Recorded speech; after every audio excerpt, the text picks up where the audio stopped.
People paying money to see me in a 20x20 ring.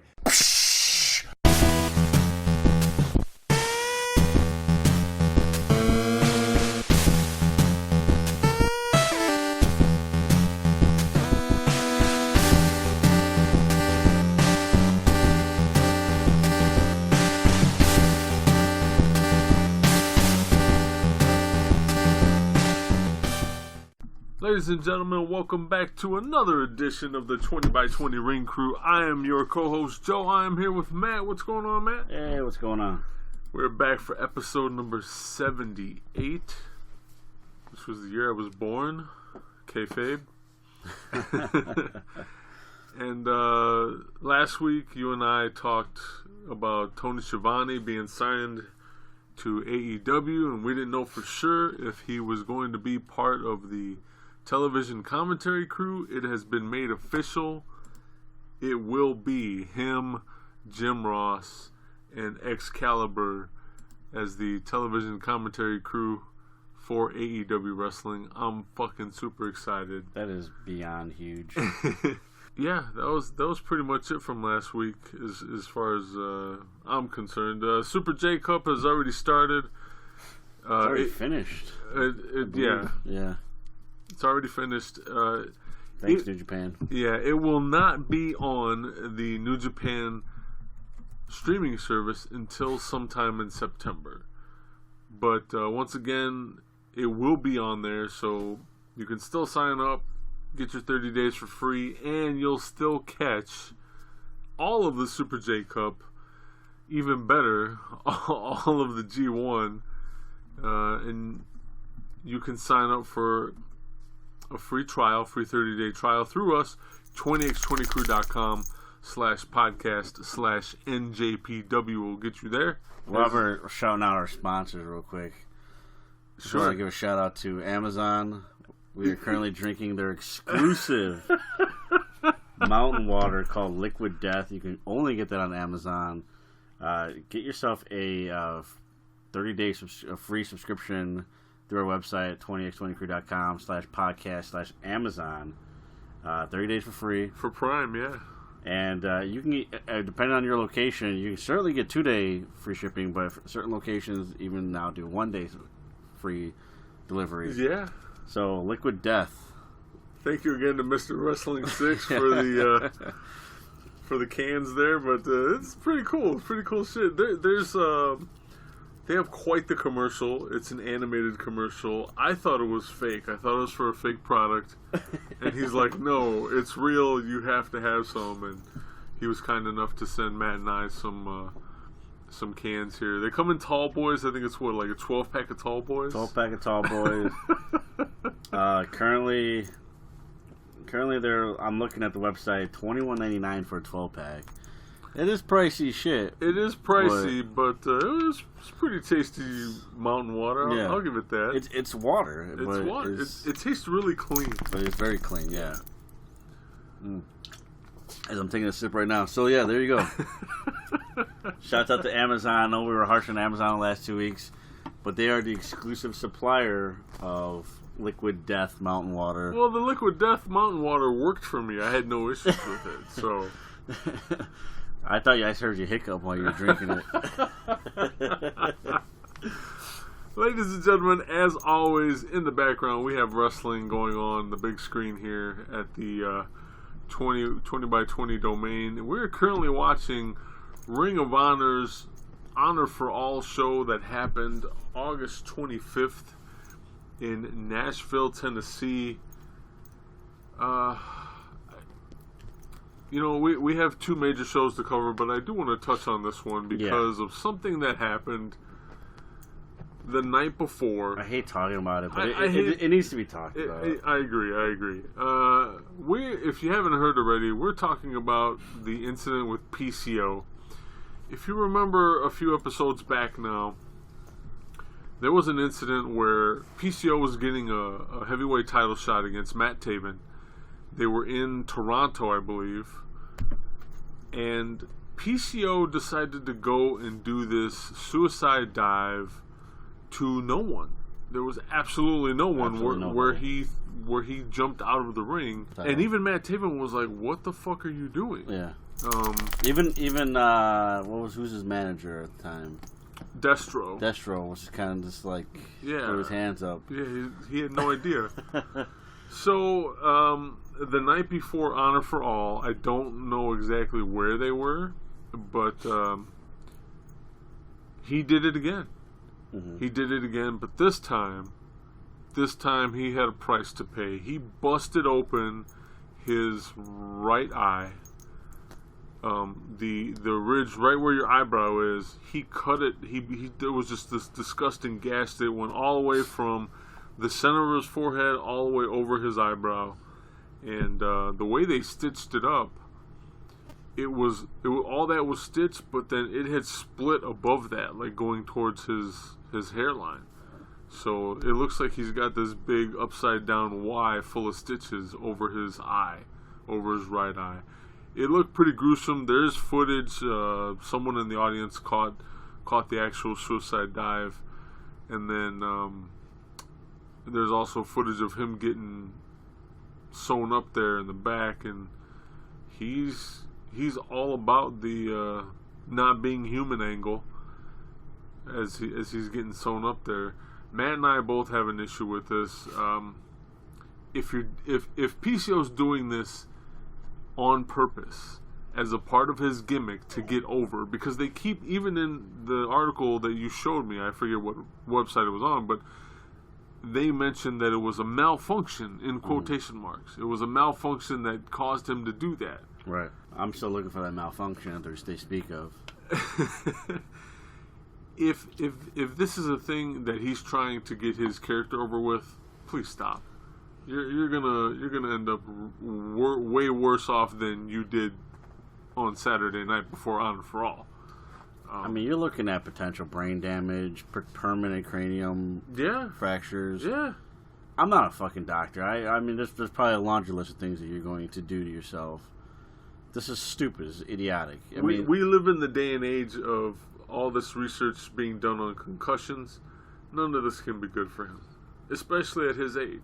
And if you're Ring of Honor, here's my thing. Ring of Honor is kind of in this weird situation where they are trying to reestablish themselves as a major player, especially in a time where here in the United States it's a free for all of companies trying to get viewership. Yeah, because it's there for the taking, and it's not as easy for Ring of Honor. Ring of Honor used to be the alternative, but now the alternative is multiple alternatives now.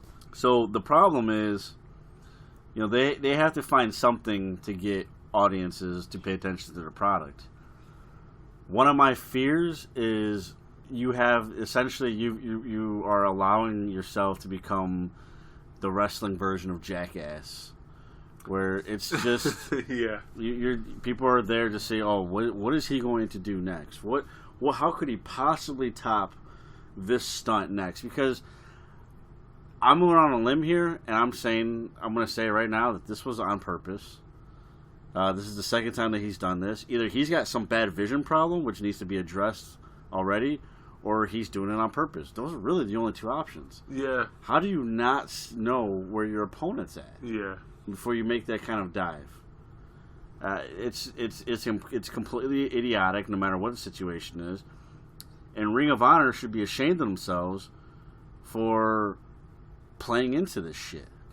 And they have, because you and I just saw it on Honor for All. Again, happened the next day, August 25th, which was the next day. It was a Sunday night. Mm-hmm. He actually came out and he wanted the microphone. He was all dressed for action. He got in the ring. He wanted the microphone. They called security out, and so there was like 4 or 5 guys came in the ring. He stopped them all. He put one on the table, and he did a suicide dive off the corner onto the table and squished the guy. But and they let it happen. And it went off without a hitch. It's horrible shit from Ring of Honor, dude. Like, you're asking for trouble. Yeah. You know, I get it. You need viewers, and you know, Yeah. you're trying to build some buzz. There's other ways to do it. How about with more of what we're seeing in the ring right now with PJ Black and Silas Young? It's a pretty damn pure wrestling match going on right now. And you can't tell me that people don't want to see pure wrestling. I mean, it's, you know, we're going to talk about a company later on in our show, and a big show that's happening that thrives off pure wrestling. And I get it. You lost the big names. You lost the New Japan. Not necessarily officially lost New Japan, but you're losing New Japan at this point. I mean, I get it. It's a transition period. People may not want to see PJ Black, but you know what? Build him up, because if you actually watch a PJ Black match, you realize it's damn entertaining. It is. And I get it. You and I have a podcast. If I do say so myself, it's a pretty damn good podcast. Yeah. Plugging the fucking thing is a really hard thing to do. Getting people to listen to it is a really tough thing to do, and I get that. So same thing with their product. I get it's a hard thing, you know. But Ring of Honor, unlike us, it's not like they don't have the fucking money to promote it. I mean, the company that runs you is one of the biggest media companies in the United States. Oh yeah. Come on. Yeah. Come on. Figure something out. Well, they might be getting a TV deal now that Sinclair Media has purchased more of those local affiliates. So the Ring of Honor might be having a weekly television show on TV. On TV, yeah, on cable, which is good for them. Yeah, they can definitely use the viewership. But yeah, I think that's the only bizarre thing about doing this podcast with you is, you know, you and I, obviously, we're our own people, and you know, we have conversations away from one another all the time, but I've actually gotten a few people to listen to the podcast just by conversing with them about other shit than wrestling. Right. I'm like, wow, you know, I had a really good conversation with you. Great.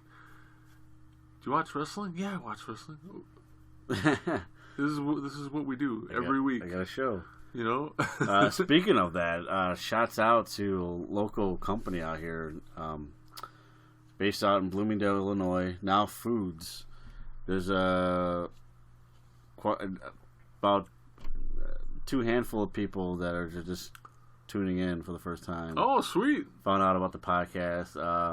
I wear wrestling hats to work in the cleaner. I work sometimes a dirty job. So some of the better jobs, some of the cleaner jobs, like Now Foods, for example, I wear my good wrestling hat, and it usually strikes up conversation. And I'm going to explain why, because, you know, what we're about to talk about in this episode, very, very big, very important day that's coming up tomorrow. So, yeah, it's a huge day. Huge way to end the month of August and transition into the fall season now. So, to all those guys who said they're listening, I hope you're listening. I'm shouting out your company. Thanks for the conversation. It was a fun conversation.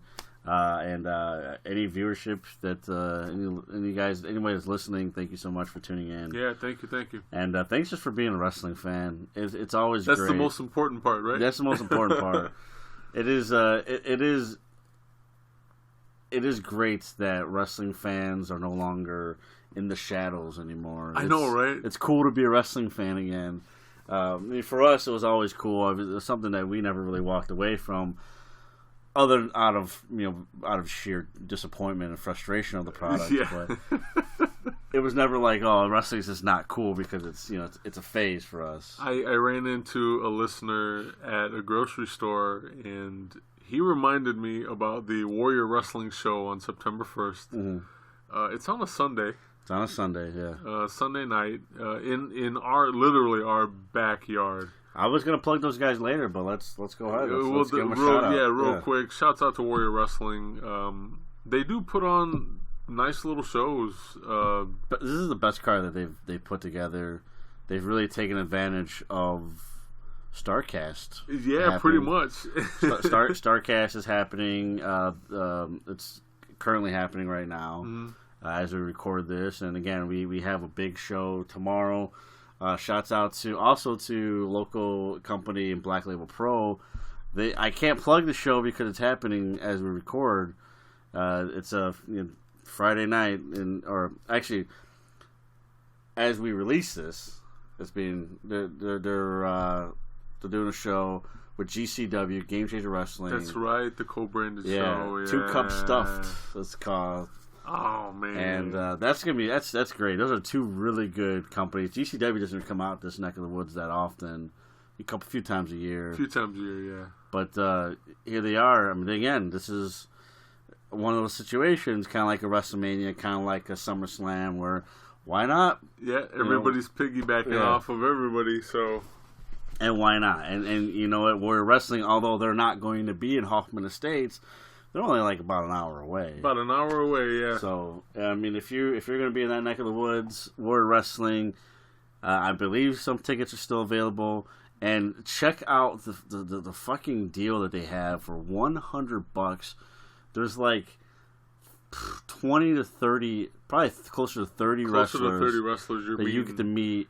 Mick Foley included. All for $100. $100. It's insane. That is you're not going to find a deal better than that. I think bleacher seats are, because it happens at a Catholic high school. Yep. It's not a bad venue. No. I suffer from no acetol. So the bleachers, I got to scrounge around on the bleachers, but well, you're also, a giant. Yeah, I am also a giant. Elegante over here. But yeah, for $20 you can't beat bleacher seats, even if you've spent all your money at All Out or what have you, or Starcast. Sure. Just nice little cheap indie show, and big names there. Big names. You really can't go wrong. It should be one hell of a night. Tessa Blanchard and Daga facing the Lucha Brothers. That right there, holy shit! Like that's worth $20 right there. $20 right there. Brian Cage versus Michael Elgin. Michael Elgin in the house. Oh my god! I haven't seen him in a few years. It'll be nice to that he's coming out back this way. To my friend who is getting married on this day. I love you. I look forward to celebrating with you. But God damn it for making me miss this show, because damn well I'd be at that venue, watching this thing. This is great. It's a great show, and if you're in that neck of the woods, definitely check out. Shout out to Warrior Wrestling. Not only that, but Warrior Wrestling, they are actually teaming up with Impact. Officially now. Oh, nice. For in October, right before Bound for Glory. Oh, interesting. Okay. It's going to be Warrior Wrestling and one other local company. I forget who it is. Okay. They're teaming with Impact Wrestling to put on a show during Bound for Glory weekend. Which is happening in Chicago. It's happening in Villa Park at the Odeum. Yeah, the Odeum, for those who don't know, that's the old school ECW venue. Stomping ground, out here in our neck of the woods. Ring of Honor now frequents that place. So yeah, that's a pretty good venue with a lot of history, wrestling history. Yep. And it's not a bad seat in the house either. No, not at all. Not at all. Definitely recommend getting tickets for that show. I'm still on the fence if I'm going to make it for that one, but yeah, we talked about it at the beginning of the month. We talked about it last month actually. That August was going to be a big month for wrestling, and we didn't lie. No, not at all. We told the truth. I mean, let's count some things off here. You had Triple Mania, we had SummerSlam, which it's a big big show regardless. Yeah, it's still big. NXT had their show in Toronto. Yep. You had a super card with Ring of Honor and CMLL and New Japan Pro Wrestling. You had the G1 Climax come to an end. And then last week we talked about a show that's happening on the 31st in the way of New Japan Pro Wrestling Royal Quest, which is a super show they're putting together with Rev Pro. What's big about it is that this is the first time New Japan is putting on a show in England. It's going to be in London, and we talked about that card. You can check out episode 77 if you haven't done so already. and listen to us break down that card. It's going to be a really stellar card. And now you see a lot of companies transition to the fall season. 2 more companies are doing that. 2 more shows are happening on Saturday, August 31st. Yes, ladies and gentlemen, that is tomorrow. It's a big day. It's a big marathon of pro wrestling. And we're going to break down the remainder of those 3 cards. And we're going to start off in the UK. We're going to stay in the UK for this next show. NXT, for those who don't know, you should know by now that there is a second NXT brand called NXT UK. And they are putting on their second Takeover pay-per-view event, NXT UK Takeover Cardiff.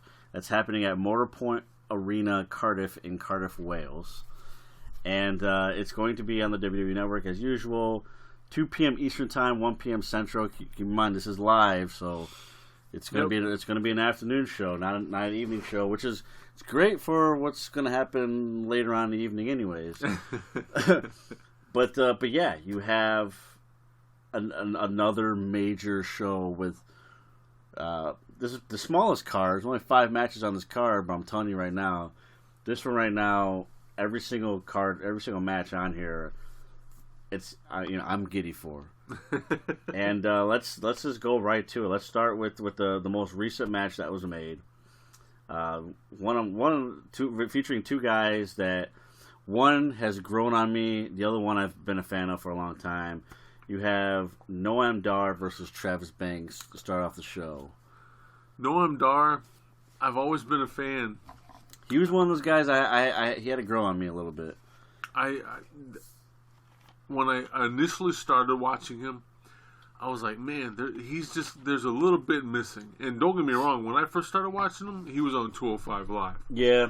But it made me go back and look for other stuff he had done. Right. Outside of the company. And that's what kept me watching 205 Live was Noam Dar. After a while, the product just got too terrible for me, and I stopped watching completely, regardless of Noam Dar. But he's definitely one to look for.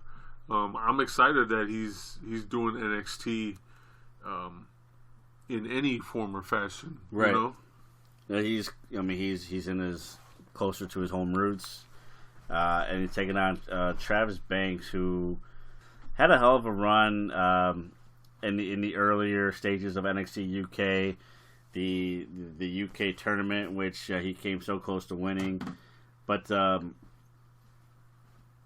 these guys right here, they're more likely going to start the show, and they're gonna set the tone. They're gonna set the tone. This is going to be a good, solid wrestling match. If you are a WWE fan, WWE mark, but you're looking for something different, this is one of those matches. Really pay attention to, because this is right here. As far as WWE is concerned, this is what wrestling could actually be.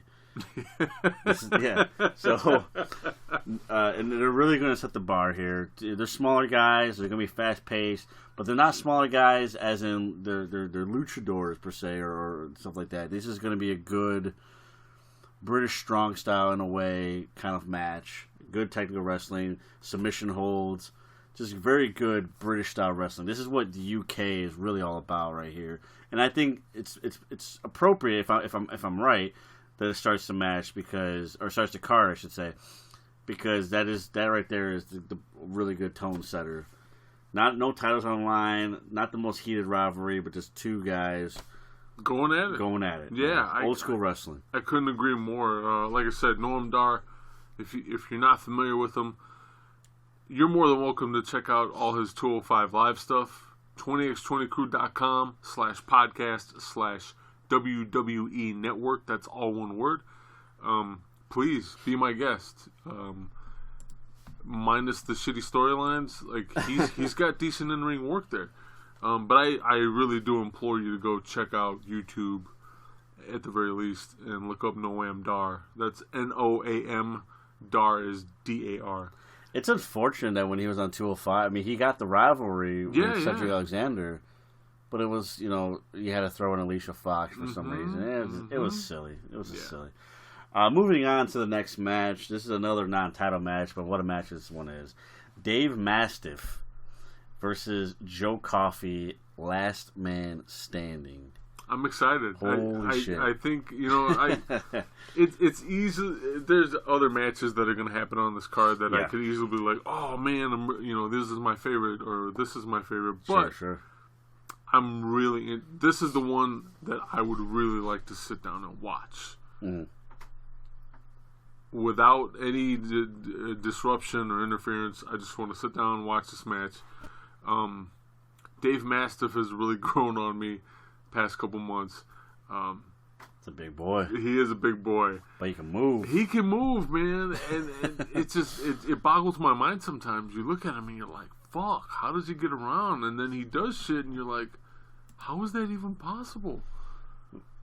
If you are not familiar with Dave Mastiff, I implore you to go back to the first NXT UK Takeover event that was in Blackpool, and he had a match against Eddie Dennis. Oh God! And that was one hell. I mean, I was impressed by Eddie Dennis because Eddie Dennis was flexing this man. Hell yeah, dude! But those two guys, that right there, one of the most underrated matches of the year. Of the year, yeah. And Dave Mastiff is no joke. Joe Coffey at Blackpool, he challenged Pete Dunne for the United Kingdom Championship. This man's also big in his own right too. He is. Just two powerhouses that are going to beat the ever living shit out of each other. And because this is a NXT UK event, or I should say, because this is an NXT event, it's probably safe to say that there's going to be some cringeworthy hardcore parts in this match as well. This is going to be safe to say. This is going to be your old fashioned UK street fight almost. Yeah, pretty much. So that's really, I mean, again, 2 matches in right there, and you already have taken my money, exceeded my expectations. We go on to the championship matches. There are 3 championships in NXT UK. All 3 of them are on the line. First one we're going to talk about is for the NXT UK Tag Team Championships. The champs, James Drake and Liverpool's number 1, Zach Gibson. Who is a great guy to meet, by the way. Both of them are. Yeah. They are defending their titles against 2 teams. First team is Flash Morgan Webster and Mark Andrews, who is the hometown boy. He's from Cardiff, Wales. Yep. Taking on, and also the team of Gallus, which is Joe Coffey's team. It's his brother Mark Coffey and fellow Scotsman and Wolfgang. Triple threat tag team match. What do you think about this one? I'm always excited to see Gibson and Drake. Great tag team together. Dude, they know how to get heat. Take my fucking money. They know how to fucking get a crowd against them. If there's anybody that is cheering them because they like their work, they will find a way to piss you off, get under your skin, and for you to boo the shit out of them. They are the epitome of what heels are all about, especially Zach Gibson. Absolutely. And the other 2 teams, although I'm definitely interested in Andrews and Flash Morgan Webster, I'm more interested in seeing the team of Mark Coffey and Wolfgang as part of the Gallus stable. Yeah. They've come out, and every time they come out and decide they're gonna kick ass and take names later, they have. That trio is no joke. In very dominating fashion. Mm-hmm. So I'd say out of the 2 teams that the titles are being defended against, don't get me wrong, I look for Gibson and Drake to retain, but if anybody's going to give them any trouble, it's Coffey and Wolfgang. Yeah, I agree with that. I don't see Andrews and Webster taking the belts. They are the only baby faces in this match, and they bring in, they're the smaller guys, they're the higher flyers, if you will, especially Mark Andrews. But for me, I see Gibson and Drake retaining, but it's not. I don't have as much confidence as I do in, let's say, the other champions that we're going to talk about here. Oh boy. But yeah, either way, it's a good mix of styles. You have Gibson and Drake; they are good wrestlers, but they're also the epitome of dirty heels. Gallus, who are not necessarily always play by the rules, but they are the powerhouses. And again, Andrews and Morgan Webster, you know, they're the smaller guys. So you have a good mixture of styles. It should be a fun match all the way around. Moving on. I don't know what to talk about next. You got 2 more championship matches. Let's start with the one. We'll leave the one that start with the first match that was announced for the card. We'll leave that one till for last. So we're going to talk about the United Kingdom Championship next. Okay. Tyler Bate is the challenger. The champion, for those who don't remember, is a man that goes by the name of Walter. The ring general himself. I'm sure Tyler Bate lives a good life. It's good. He's handsome young man. He's I'm sure he's doing well in a lot of things. August 31st, I don't want to be him. No, nobody should want to be Tyler Bate. I don't want to be Tyler Bate on this day. Walter is a guy that scares the shit out of me as a fan. All the way from Chicago, I am scared every time he steps in the ring. Here's the thing with Walter. To say that he is intimidating is a fucking understatement. Now, I'm 6'8". I run about 240. Even I am like, let's just not fuck with this guy. You know, most people, I'm like, fuck it. We're going to do something. No, fuck Walter. Nope, no thank you. I just remember meeting him. Yeah, well, we're at the Progress show. And he dead fishes me. For those who know what a dead fish is, that's when somebody barely gives you their hand when you handshake. And I'm just like, man, this guy's a douche. And I just the way that he did it very much felt like he just didn't want to squeeze my hand. Yeah. You know, and I'm not a big guy, but I'm also not a small guy. I'm average at this point, you know, really. I'm a 5'11" guy, $195. But, you know, so I'm not necessarily a little guy. But yeah, he just was. It just felt like he didn't want to hurt me. Yeah. And then, you know, just talking to him, he's a man of few words. And it's just like all I said, you know, I love your work. You know, thanks for doing what you're doing.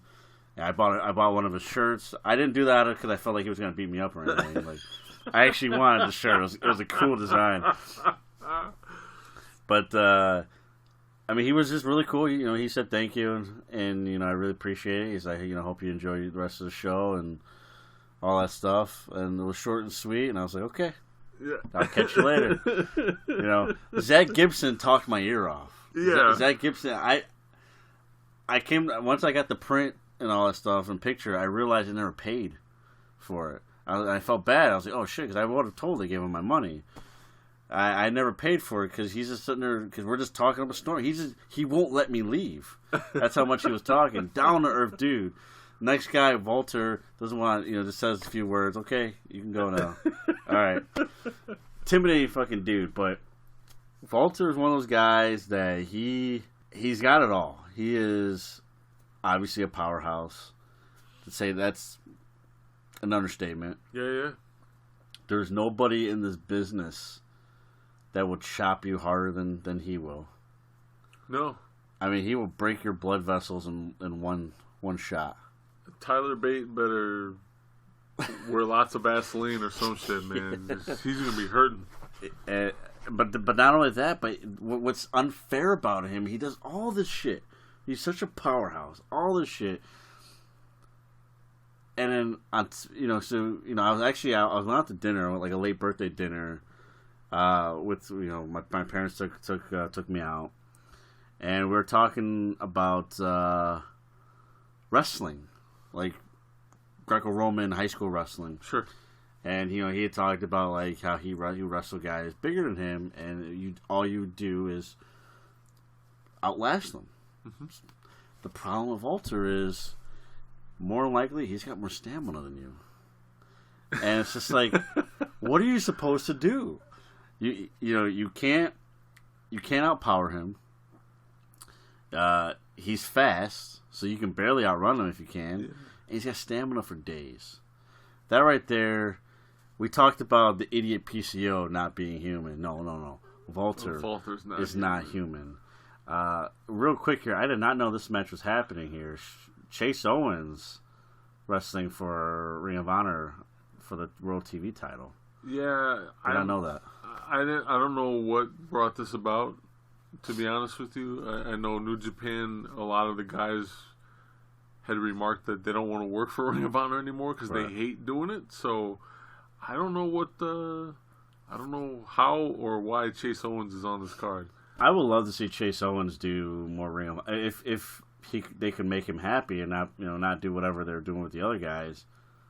I would love to see Chase Owens not only wrestle for Ring of Honor but have a successful singles title run. Well, we're watching Ring of Honor's Honor for All show that happened August 25th. Mm-hmm. Chase Owens is coming out to the ring right now. First, of course, is part of Bullet Club. Chase Owens. We're about to find out. Will he win this television title from Shane Taylor or not? So that'll be pretty interesting to find out because I don't know. This happened.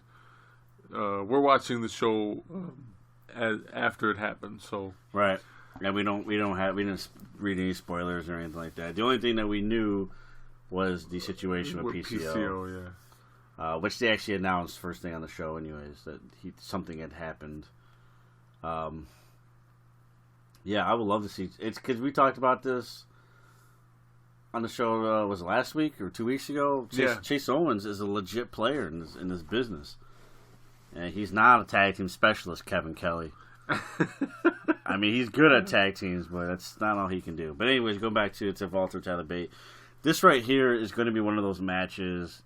If you go back to the match that Walter had when he won the title against Pete Dunne, that kind of a match, that kind of fast pace, tons of false finishes. It's going to be there's going to be some brutality here. And kidding aside, now Tyler Bate is a legit fucking talent. Yeah, that's going to run amok against Walter. This isn't going to be any kind of a squash match or anything like that. No, you're definitely going to get your money's worth. I just feel bad because, let's be honest, the stack is decked. The deck is stacked against Tyler Bate. Sorry about that. And I think every time we talk about Walter, because we don't talk about him all the time, I feel inclined to mention, check out the matches against Darby Allin from Evolve. Fuck. That was 2 years ago? 2 years ago, and there was one last year during WrestleMania weekend. Okay.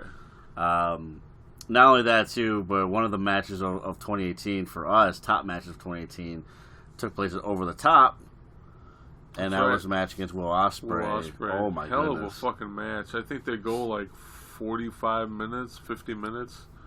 It was fucking insane, and just to see his gigantic ass like hang in there with Will Ospreay and vice versa, like wow, what a fucking match. That's available on YouTube, by the way. Yeah, and again, the match he had against Pete Dunne, I implore you to watch that. That powerbomb off the top rope. First time I saw that, I was just like, Pete Dunne is fucked up. He's dead. Oh my god, that was scary. 20x20crew.com/podcast/WWE Network is where you can see the match against Pete Dunne as part of the NXT UK Takeover from Blackpool, England. And then it's fitting that we talk about this one last because this was the first match. This is the match that they really booked the show off of. I mean, eventually you added Walter versus Tyler Bate, but they started off. This was the first match they booked, and it's fitting because you have the hottest wrestler in the UK, both male or female, in the ring against one of the hottest wrestlers in the UK, both male or female. And you have Toni Storm defending the NXT UK Women's Championship versus Kaylee Ray. In a match that is going to be... It's going to personify pro wrestling. This is what wrestling is all about. We talked about that with the Travis Banks versus Noam Dar match. We're at that era now where women wrestling, some people are still not completely sold on it for whatever reason. Yeah. This is one of those matches coming up that if it doesn't sell you on it, Joe and I are going to be collecting wrestling cards for the coming weeks. Because this right here, this is exactly what we're talking about. This Tony Storm. What I loved about this, I'm gonna actually bring in Impact Wrestling real quick here. Sure. Tommy Dreamer did a bit with Tessa Blanchard, and he used the term because we are wrestlers. You know, I'm a wrestler, and I'm gonna have you, and I have your back as a wrestler. You know, he's like not male, not female. Like we're just wrestlers. We're just wrestlers, and I love that. I love the fact you have an old school guy that grew up in an old school business. Yeah. And he's on the front lines to say, we get it. They're women, but they're not women wrestlers. They're wrestlers. And maybe someday, and I'm not going to go too much into this, but maybe someday we even have it to where we don't need women's championships anymore. It would just be a championship. A championship. So, again, that's a whole other topic. But Toni Storm is one of those women that can, you know, I get she's wrestling a woman here, Kaylee Ray, but she's one of those women that could easily help transition that to the next level. She's that kind of talent. She's that special of a talent. And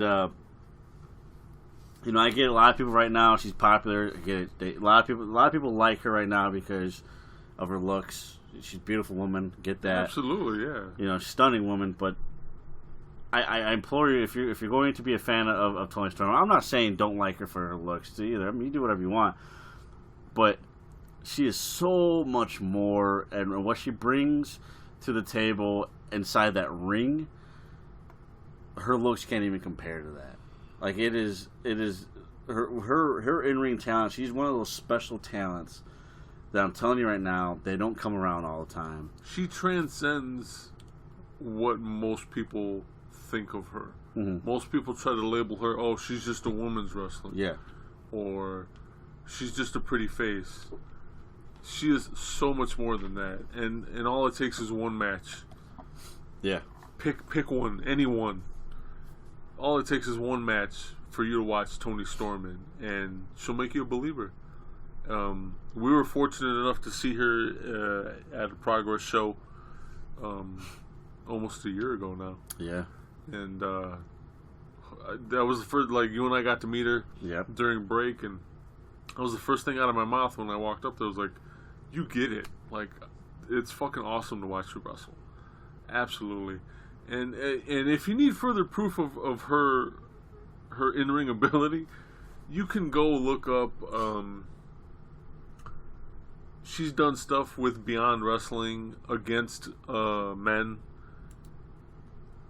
Yeah, she's Timothy Thatcher. That's right. That was WrestleMania weekend. That was WrestleMania weekend. What was that? 2 years ago now, right? Last year. Was it last year? Last year, right? Yeah, in New Orleans. That was fucking crazy. I mean, Timothy Thatcher is definitely no slouch. No. And you know, you former tag team partner of Walter. Of Walter, right? And you get those two athletes in there against one another, and you're looking at them like, okay, they're clearly going to beat the piss out of one another. It's a matter of who's gonna make the first mistake, right? And sadly, Toni Storm lost the match, but it went. I want to say it went like 25 minutes, and she beat the piss out of Timothy Thatcher, which was just it was fucking crazy to see the things that they were doing to one another. It was phenomenal wrestling. I can't speak highly enough about Toni Storm. And again, she is your current NXT UK Women's Champion, defending against Kaylee Ray. Another awesome talent in the ring. Love watching her work in ICW and Scotland. She's done a lot of great stuff, and she's really good at getting talent over. I really respect her. She's young. She's 27, but that's kind of old in the UK's eyes. They start so young. They start so young. Oh my god. But she's such a great worker. Such a great worker, and I hope that the NXT UK fans, especially here in the States, appreciate what they're going to see tomorrow with her, because I get Toni Storm is the bigger name, rightfully so. I'm not taking anything away from Toni Storm, but Kaylee Ray is one of those workers. She's like the Dean Malenko. Yeah. I'm going to say it right now. I know I've just talked about this, but of women wrestling, she's like the Dean Malenko. You know, she's a great worker. She doesn't always get the recognition she deserves, but when her time is done, which, again, she's only 27, but when her time is done, they're going to look at her and they're going to be like, man, I really miss somebody like her, because she's that kind of talent. This is going to be a really good wrestling match. Really good fucking wrestling match. And if those girls play their cards right, you could potentially be looking at something that can go down as a potential match of the year candidate. That right there is that kind of aura that they bring to the table pre-match. We'll see if they live up to that, but I mean, it is that right there. This match right here is something that there's a reason why this was the first match booked. This is the reason why this was one of those matches that, hey, buy tickets because this match is happening before anything else. It was done for a reason, and it could potentially be the main event too. You don't know. I hope whatever they do that there's no bullshit involved. Working up to this match, there was a battle royal for the opportunity to face Toni Storm. Right. And Kaylee Ray won that battle royal by last eliminating Xia Brookside. Mm-hmm. So I hope if they're going to further the storyline between Xia Brookside and Kaylee Ray, that they do it after the match. Mm-hmm. I really, really want to see this match just go on without any bullshit. That'll be the big takeaway for me. Absolutely. Before we go, we're gonna go take a quick break here. There was one it has nothing to do with NXT, but it's a WWE question that was asked to me, because we talked about AEW going to Wednesday nights, NXT going to Wednesday nights. The Wednesday Night Wars. You already have SmackDown leaving Tuesday nights to go to Friday nights. Go to Friday, yeah. So, for those who don't know the history of SmackDown, as I get a big view of Shane Taylor's ass here, SmackDown has always been a Tuesday night show. Going back to when it was taped, whether it was aired on Thursday or Friday, it was always taped on Tuesday. So that's why when they went live, it was Tuesday. Now they're going to go live on Friday. Now, somebody had asked me, and I guess real quick here, we'll take a couple minutes to throw this out there, because we talked about 205 Live. Yeah. What happens to 205 Live now that SmackDown's leaving? 205 Live, again, is live. That's why it's called 205 Live. And it's done on the WWE Network after SmackDown. So SmackDown goes on 7 Central, 8 Eastern, 7 Central, and it's over at 10 Eastern, 9 Central. 205 Live goes on at 10 Eastern, 9 Central on the WWE Network. What do you do now? You sure as hell ain't booking a Tuesday show for 205 Live. Is this the end for 205 Live, or does this become a taped show now? Well, you know what? Or does it even matter? Well, that all depends who you ask. If you're asking me, this might be the end of 205 Live. Let's face it. There was a last-ditch effort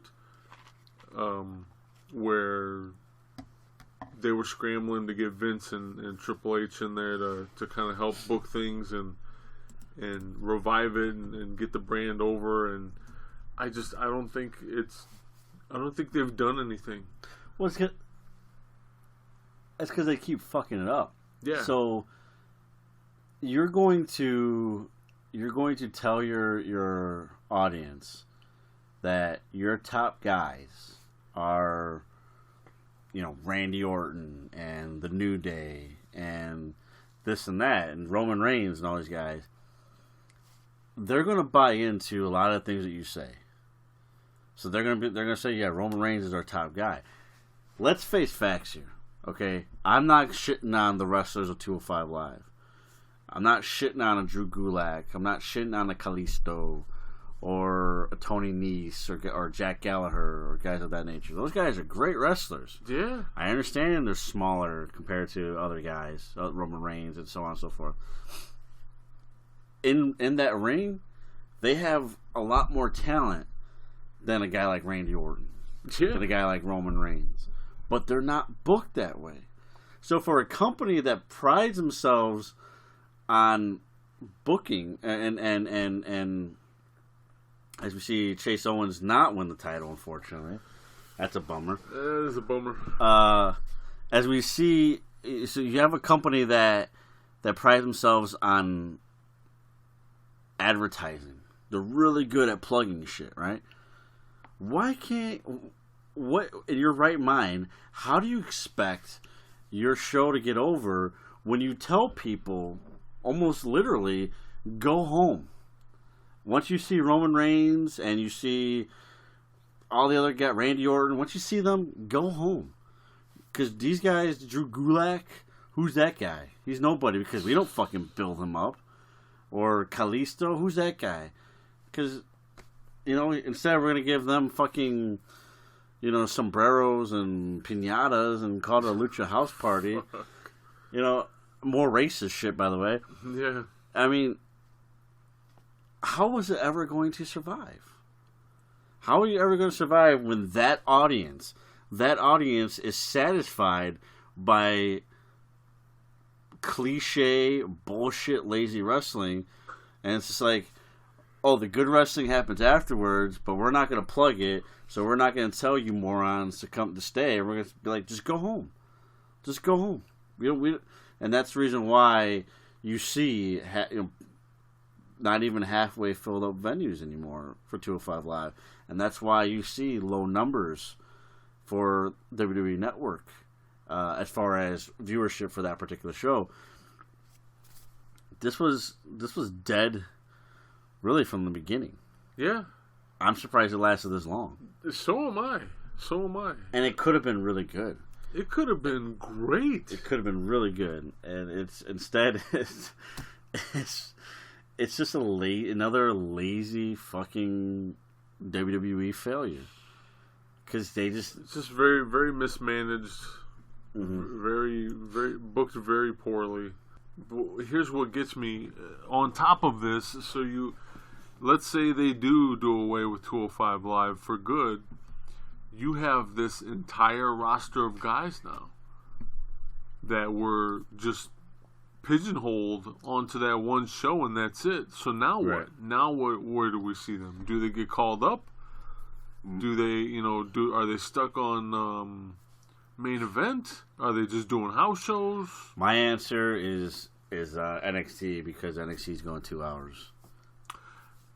That's the logical thing. I think the other thing they should do with them, I'm not saying they will, but I think that what they should do with them is throw them on Evolve shows. Yeah. I mean, you're already invading Evolve to the point where it might as well be another fucking WWE show. Right. Fucking dude, throw them on there. Let them wrestle. Let them actually wrestle at a wrestling show.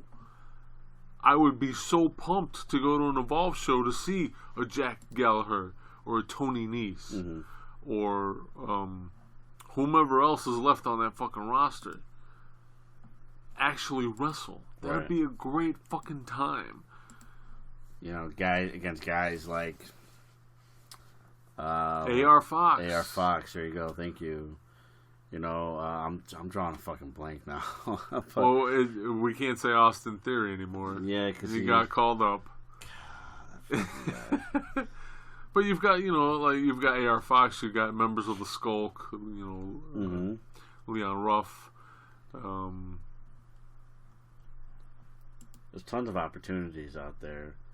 But yeah, you look at the fucking last Evolve show that happened on August 25th real quick. I think like 4 matches. 4 or 5 matches had guys from WWE on there. Yeah. That's just too much. That's just way too much. Anthony Henry's another guy I was thinking of. Oh, absolutely. Yes. I'd love to see an Anthony Henry match against guys like in 205 Live. But a lot of those guys are from Evolve. Obviously, Drew Gulak from Evolve, but that's another way too. If you're really going to make this an official breeder, that's another way to help. Yeah. Establish that. It'd be nice if we got more Evolve wrestlers. It's better than paying them to sit home. You think?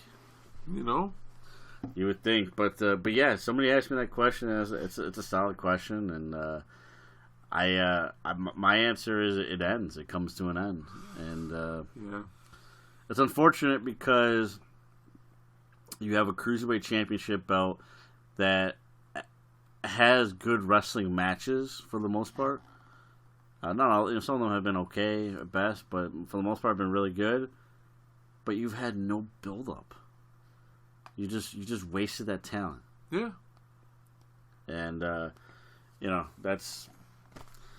I think the last time that belt had like massive exposure, and I use that term loosely because I don't think it was massive, but on the scale, yeah, considering the situation, was when fucking Enzo had it. See, and I knew you were going to say that. Yeah, that's disgusting. Am I wrong though? You're not wrong. You're absolutely correct. It's fucking horrible to think that.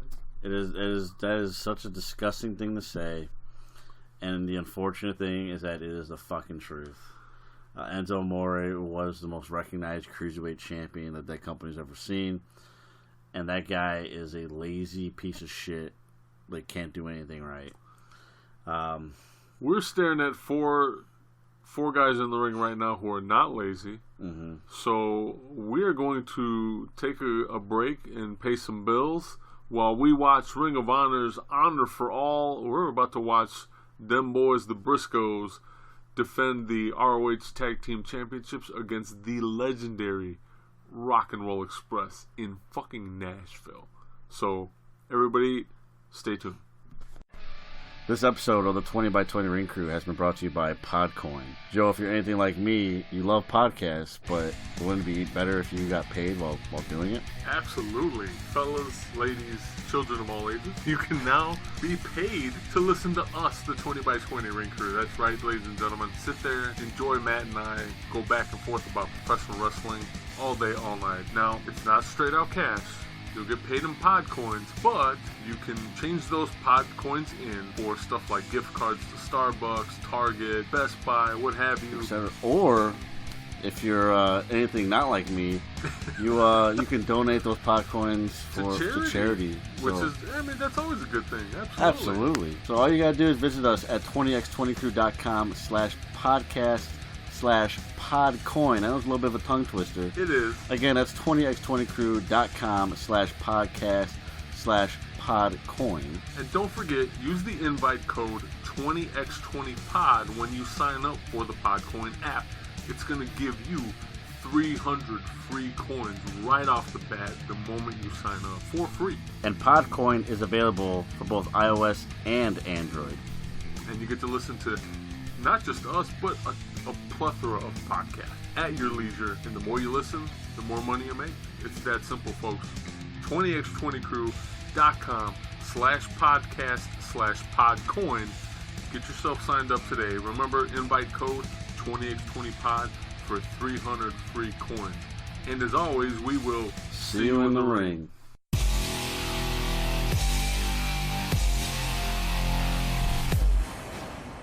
I'm a headbanger. This episode of the 20 by 20 Ring Crew is brought to you by GameStop.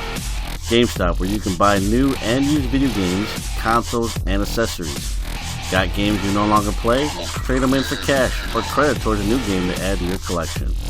Become a pro member and save even more money on your purchases, trade-ins, and even get special offers not available to everyone else.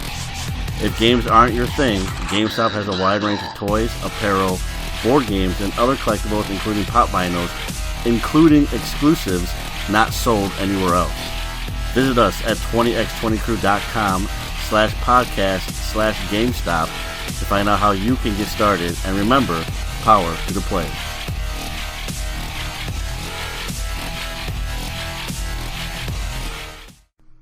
Ladies and gentlemen, thanks again for hanging in there with us while we paid some bills.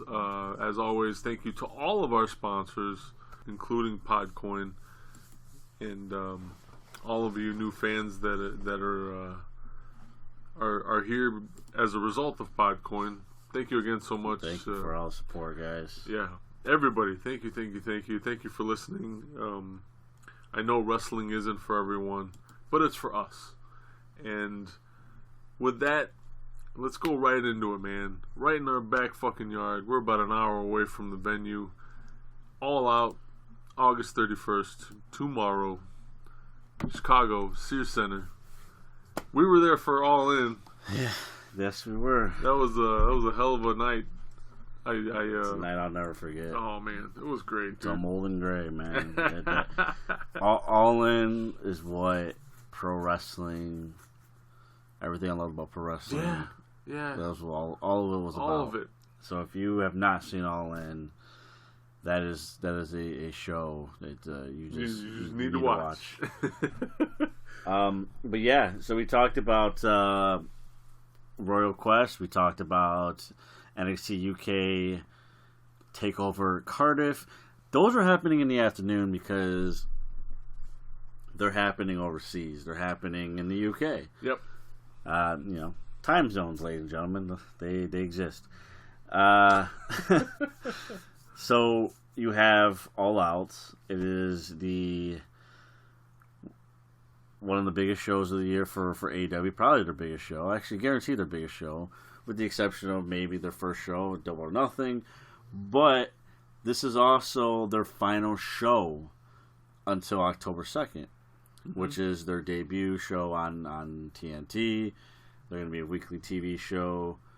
So this is it. This is your last stitch effort to sell that product. Not that you need to sell it. Yeah. But this is it. This is the last time you're going to see AEW until that weekly show. And ladies and gentlemen, they are going out with a fucking bang, to say the least. Shit. There are 9 matches on this card. There is a pre-show, however. So as of right now, there are 2 matches that are slated for the pre-show, and we're just gonna jump right into it. Let's start off with the tag team match here. Okay. Angelico and Jack Evans, they're back, taking on a team of Private Party, team of Isaiah Cassidy and Mark Quinn. Yes. Good way to start the show. Absolutely. You have Angelico and Jack Evans, who have a long history as a tag team. Yes. A lot of work done in Mexico, specifically with AAA, CMLL. But this is one of those tag teams I told you guys a couple episodes ago, like, hey, I would love to see more of them. Here we get the opportunity, and they always excite me. Always. If you guys need some reference, please go download Tubi for free. That's TUBI. Download that free app and go check out the seasons of Lucha Underground, where you can catch some Jack Evans on there. You can go back to old Ring of Honor if you need a Ring of Honor subscription to the Honor Club. 20x20crew.com/podcast/ROH will get you there. Honor Club, anything and everything ROH. They have archive footage on there, old shows, past shows. You will see Jack Evans on there. Yes, he will. Do his thing. Mm-hmm. I know I don't remember. I know it was a Global Wars show. I don't remember what year it was, but he was part of a 8-man tag or a 10-man tag.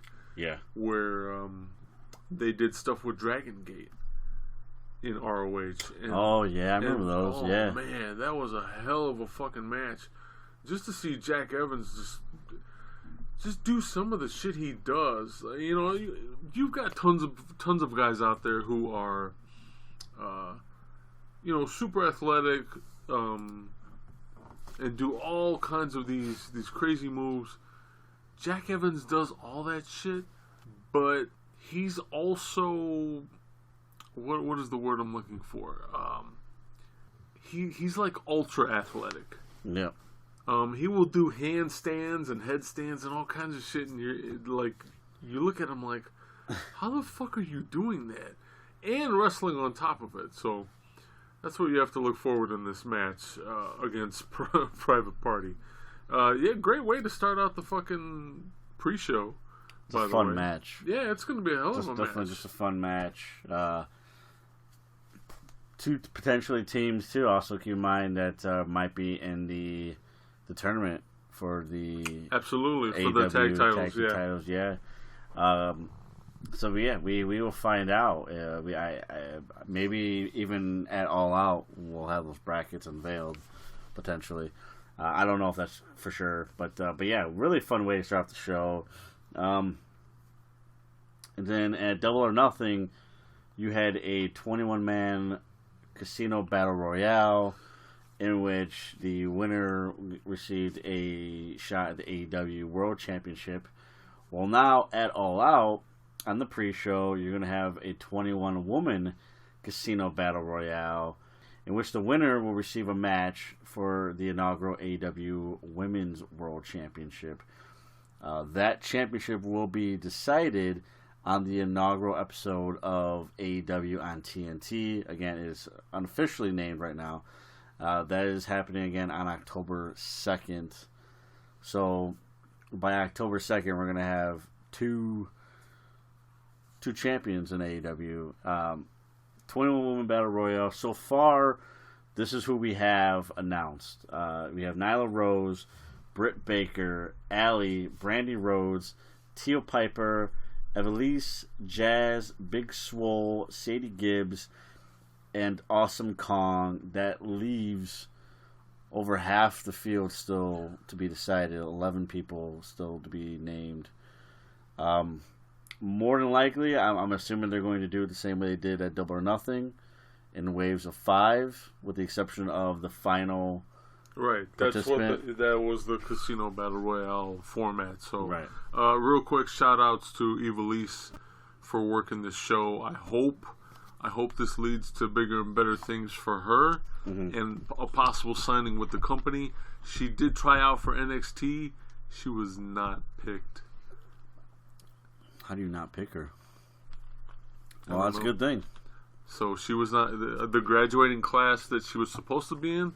Would have been the class with Austin Aries and was that Mercedes Martinez? Okay. So yeah, no Evilise. I don't know how they passed up on her. Maybe she felt that wasn't what she wanted to do. I'm not sure who's responsible for that not working out, but shame on you, NXT, for leaving that one go by. But I'm excited. I'm excited to see her in AEW. I think she'll be a good fit on their roster if she continues to work with them. Yeah. If you need some awesome Evilise matches to check out, please, again, go download Tubi for free. That's TUBI. And check out all the seasons of Lucha Underground. She will knock your fucking socks off.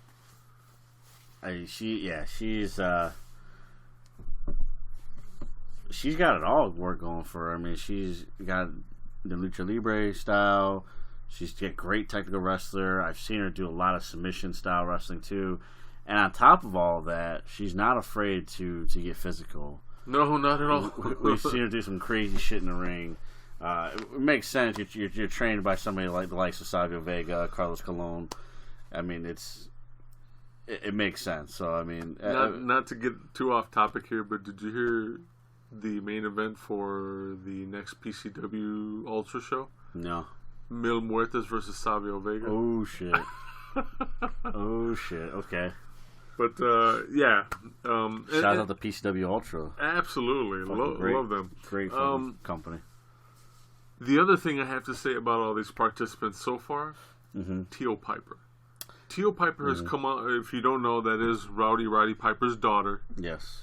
Teal Piper has come out and said she wants to keep the legacy of her father alive and well in professional wrestling by doing right by him and becoming a successful wrestler. I'm really, really interested, and I'm not saying there's any beef, but I'm really, really interested to hear what she would have to say about someone like Ronda Rousey. Because obviously Piper gave her the blessing to kind of like use the rowdy gimmick. Yeah. But let's face it, Ronda Rousey's not Roddy Piper. Right. And I don't want Teal Piper to be Roddy Piper. Nor should she be. Absolutely right. But I think Ronda Rousey just went about it all the wrong way. Speaking of wrong ways, good Lord, we just seen Mark Haskins submit Marty Scurll in the ring, and his leg was bent all the wrong way. So you have it. Lifeblood's going to get a future World Tag Team title shot. That's a hell of a team, Haskins and Bandito. Oh, yeah. Good clash of styles, and they're keeping that Lifeblood name alive and going, even though really don't know what the hell the purpose is anymore. But I don't want the team to break up, so no. Figure it out, guys. Keep figuring it out. It's cool to see Jazz. I wonder. Yeah, I wonder. She missed the NWA Crockett Cup show due to injury. Hopefully, she is all well and ready to go, and it's interesting to see her work this show. Speaking of the Crockett Cup, real quick, WWE Network added the 1986 Crockett Cup. Yeah? Both shows, both nights. That you can catch. They finally put back the Hidden Gems kind of back together. Okay. It's the new setup is a little weird. It's a lot weird, actually. But, yeah, the Crockett Cup, 1986, both shows. And I want to say it was the 85 or 86 Great American Bash. Nice. Both shows of those. I'm excited that they added to that. So that's all happening. Again, 20x20crew.com/podcast/WWE Network. It is good to see Jazz back. I wonder what her what's her role in AEW is going to be. We see Awesome Kong in this match now. A few months back, or sorry, not a few months back, it was actually just last month when I went to see Fight for the Fallen. I talked about the situation with Awesome Kong and Aja Kong, and I said that's probably going to be a match at All Out. It's not going to happen at All Out, but it doesn't mean it's not going to happen at all. And Aja Kong very well could be a participant still. In this tournament, we can see more of that. For my money, the 11 other opponents that are to be decided or announced, hopefully a majority of them are going to be Joshi wrestlers. Especially if they're going to have them keep being part of the shows. It would just make sense. Right. So yeah, I'm looking forward to possibly seeing the Kongs face off in that Battle Royal. I mean, if Kenny Omega had his way, they all would be right. But yeah, it's going to be intriguing. They've said that they have a lot more people that they have not yet announced as signees. So hopefully we're going to get more of those. That other 60% is going to be really interesting to figure out. So it's going to be really interesting to see. There's certain names on here that we don't see. We don't see a Kylie Ray on here. Yet. She's not booked for the show as of yet. I don't think she's hurt or anything. Somebody had asked me this question because she kind of just does whatever she wants. She's going to be in the neighborhood Yeah. What is the likelihood of seeing a Tessa Blanchard on this card? Well, her dad's going to be there. Yeah, her dad will be there. She's worked with him before. Why not? Not as AEW, but she's worked with these guys before, yes. Yeah. I mean, again, she does whatever the hell she wants. Yeah. She's the hottest thing in wrestling right now, or one of them. To be honest, I think if she's available and she works with them, not letting her appear would be detrimental to whoever doesn't want her to appear. If she does appear, is she number 21? That's a good question. I don't know about number 21, but she's got to be up there. Mm-hmm. She's got to be up there. I say that because only 21 comes out by themselves. Right. Everybody else comes out in waves of 5. But they usually try to do something special. Special for the 21st, yeah. So we'll see. But Tessa Blanchard at a show like this, again, it's huge. Well, booking along those lines, if they follow what they did for the men's, mm-hmm. Adam Page was number 21. So, yeah, it's pretty fucking logical that if she's there and she shows up, she's probably number 21. Yeah, you're right. That is your pre-show. Pre-show. Good way to start off a show like this, show of this magnitude, and let's jump right into the main show. We'll start off with the Joshi match right now. We got Hikaru Shida going 1-on-1 against Riho, who has really, since Double or Nothing, kind of taken the AEW fan base by storm. Super over now. Safe to say, yeah. Oh, yeah.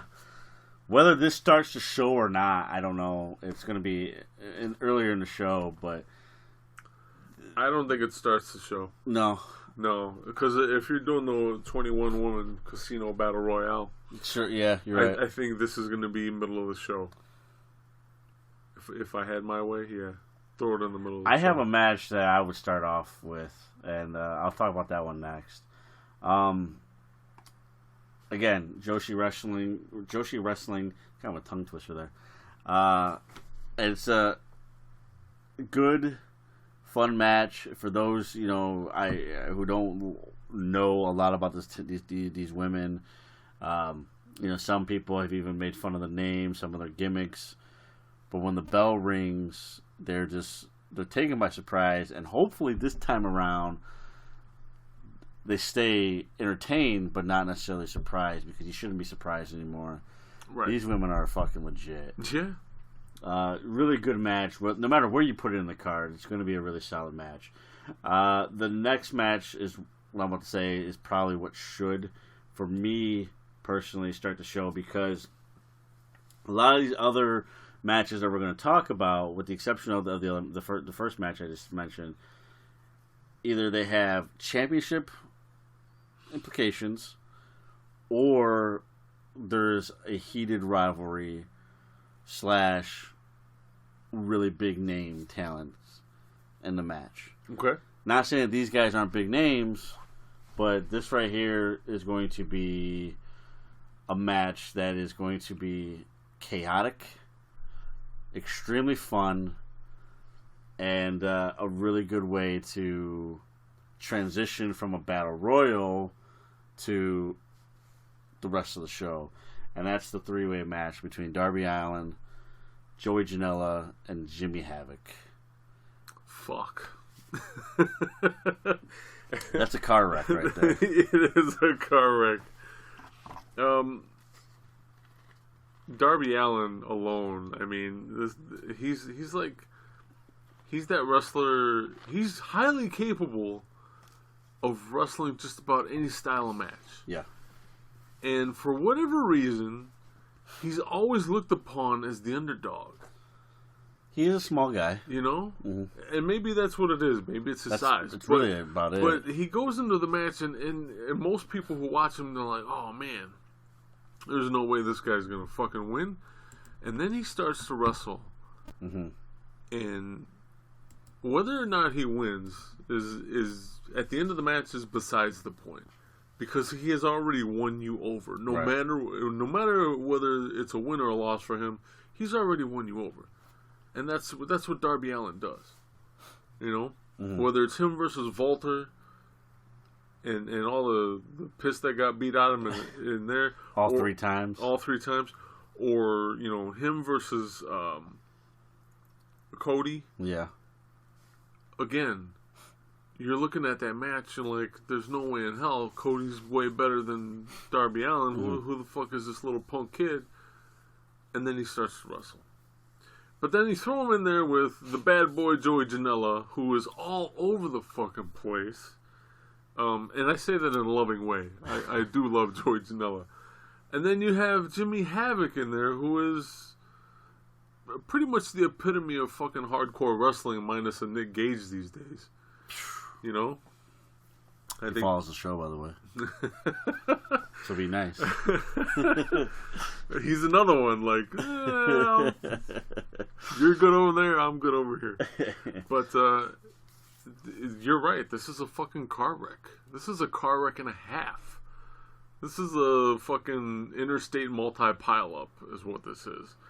And you're right, this probably starts the show. Darby Allin, we you know, I want to clear the air right here too. I don't condone the fucking backdrop to the fucking apron. Oh, good God! I cringe every time. We've seen it happen right in front of us. Oh my God! I cringe every single time. I wish he wouldn't do that. It is fun when he does, but I wish he wouldn't do that anymore. You know, I started seeing Kofi Kingston do it. Mm-hmm. You know, obviously that's the more mainstream. You know, so you get to see it more often. But you do that free fall like that, not necessarily onto the apron or near the apron, but just off into somebody. Right. And my mind just started racing. Like, wow, I've never seen anything like that before. Just the potential of that move, what can be done with it. And then I got to see Darby Allin do it in a match against Cody Rhodes at Double or Nothing. Or I'm sorry, Fight for the Fallen. Fighter Fest. Or Fighter Fest. Yeah. And the spill he took was just god fucking awful. But scary. But he pushed that envelope for me. And not that I wasn't already invested in the match. Right. But I definitely was like tenfold after that. You have three guys here that are so different. Even though they're so alike in so many ways, they're so different. They bring something different to the table. And this is one of those matches, when it was booked, I immediately was just super excited for All Out, as if I already wasn't. Yeah. This is right here. This is the match that you're going to want to tell a newcomer, like, hey, check this shit out. You know, you want to say this shit's fake. You want to say this shit's not. They don't get hurt. Someone's getting hurt in this match. That's the thing. Someone's getting hurt in this match. Let's do. So we mentioned the tag team tournament. Well, we have a tag team match for what's going to be a first round bye for the AEW World Tag Team Championship Tournament. You got Best Friends, Chucky T or Chuck Taylor, and Trent Beretta taking on the Dark Order, team of Evil Uno and Stu Grayson. These are formerly the Super Smash Brothers. Yes. They couldn't use the name, obviously. And they have all their minions with them as part of the Dark Order. You know what? The booker in me says the Dark Order gets the win. I think they progressed really far into that tag team tournament. Simply because it makes great television. Mm. These guys come out and there's got to be like 20 fucking guys. Yeah. When the lights hit and then they come back on, there's just 20 motherfuckers to show up to do their bidding. And like, how can you not be fucking entertained by that? With the Dark Order, for me, that's the team to beat in this tournament. Yeah. Even if I had a stacked card, if I knew the brackets, which I don't, The Dark Order, for me, is a team that is going to the finals. I'm not saying they're winning it, but they're going to the finals. They are the team to beat. Yeah. And I think they beat Best Friends in this match.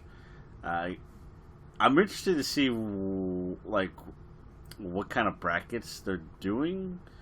If it's like a 9-team or 15-team situation or whatever. There's got to be an uneven amount at this point. I'm not sure why they did that. I don't either. But keep in mind, this is not an elimination match. So Best Friends are going to compete in this tournament, or the Dark Order for that matter. The loser is going to compete in the tournament regardless. It's just they're not going to get the first round bye. Yeah.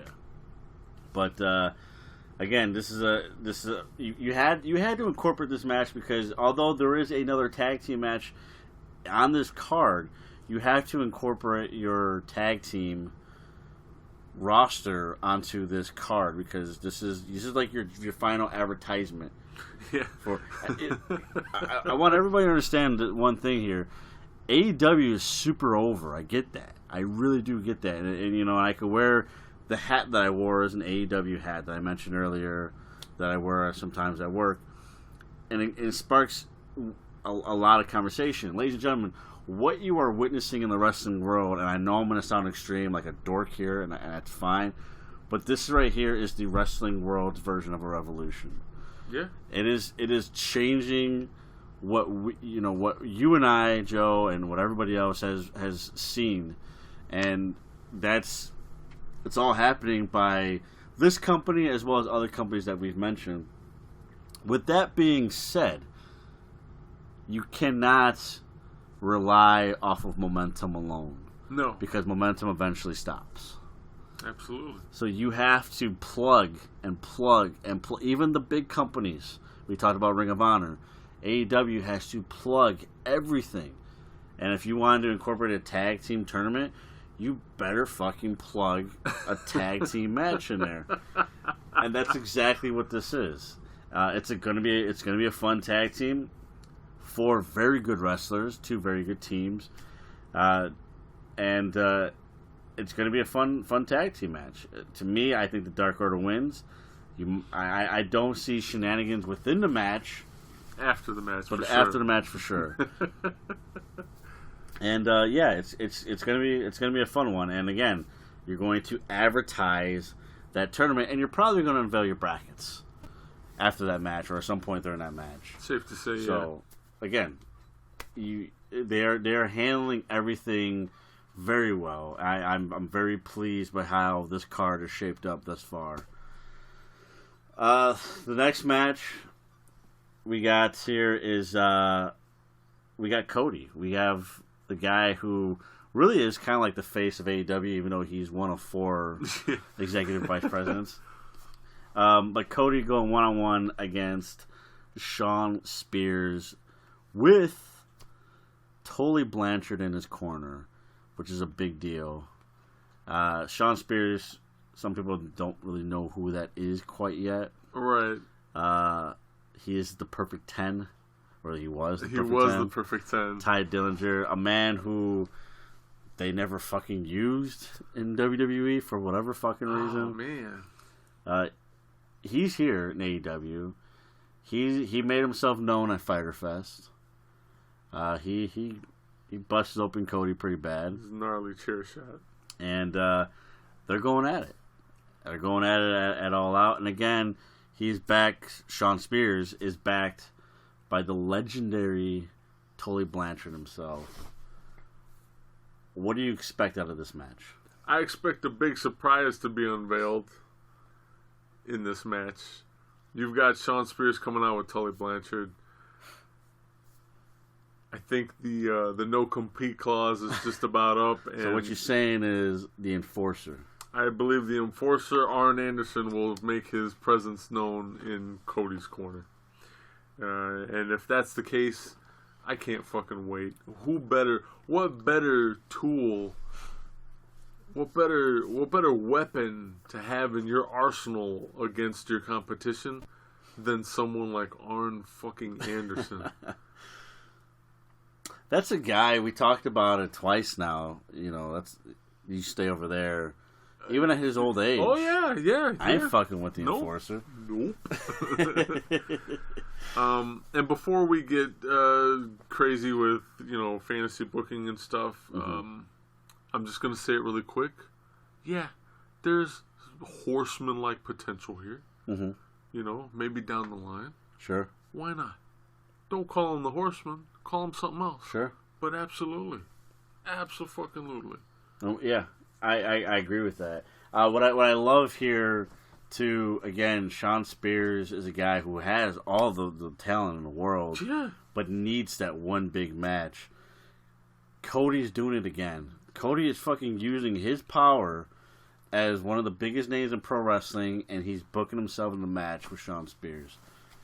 Win or lose, Sean Spears has already won. Because he has the match. If you view the promotional poster, he's on the poster. He's already won.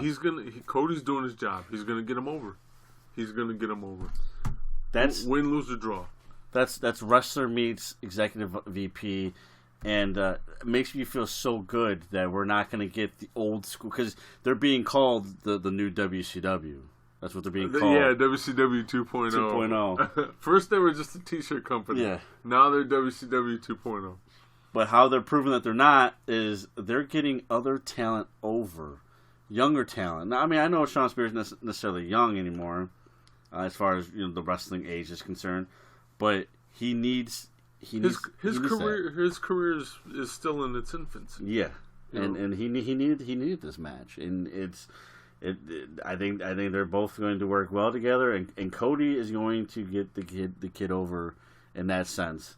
As far as the Horseman thing, as you said, I'd love to see how that plays out at some point in the future, and we'll see. We'll see come October, maybe even a hint towards that on this show.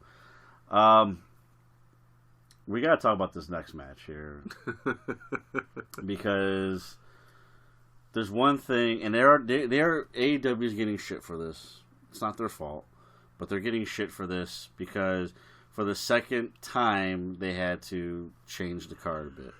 Yeah.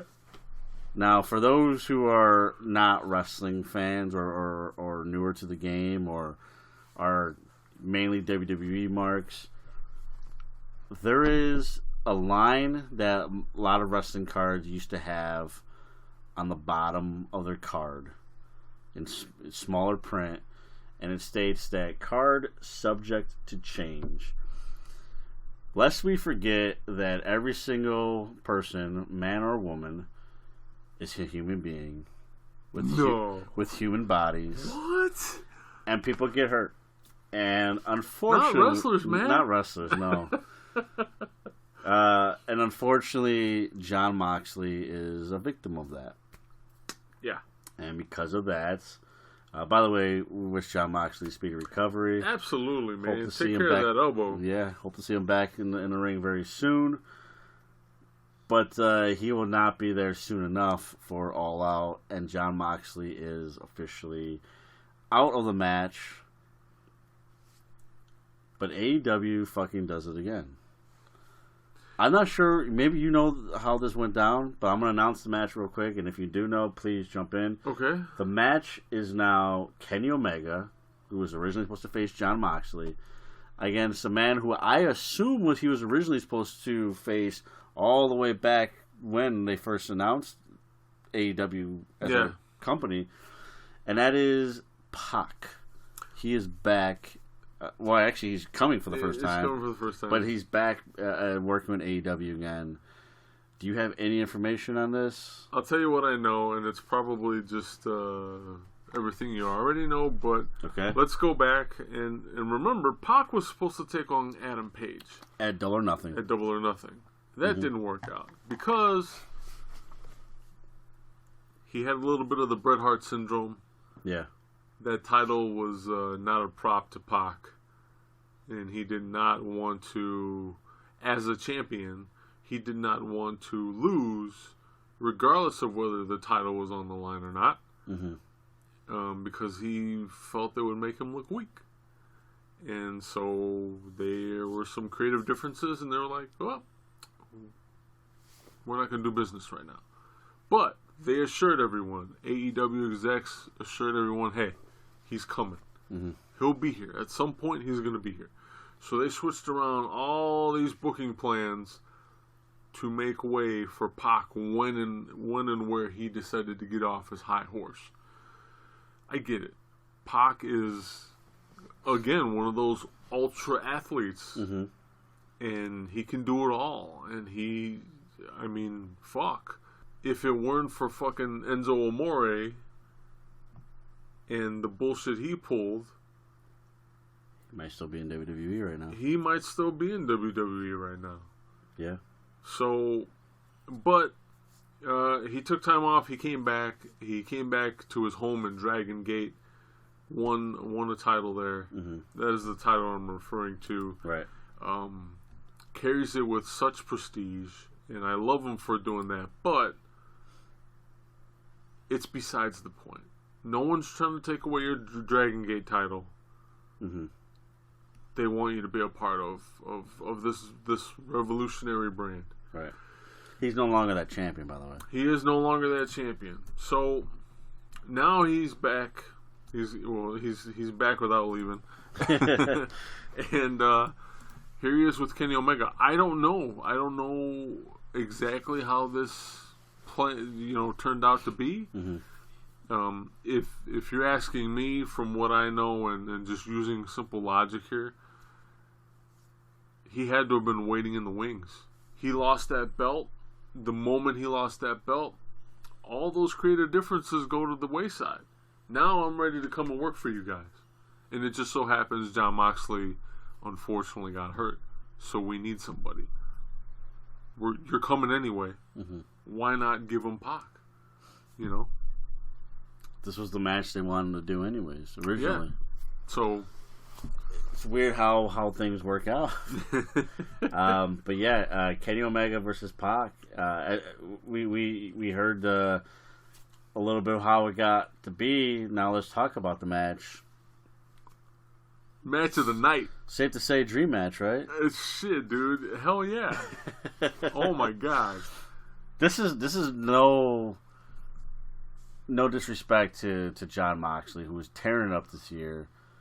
Probably the best year of his career post, him leaving WWE. Yeah. But this one right here, this Kenny Omega versus Pac, this is one of those matches that you fantasize about it for so long because you have two guys who can really fly around this ring. Stamina for days, strength beyond strength. Yeah, hard hitting, strong style. Hard hitting, strong style.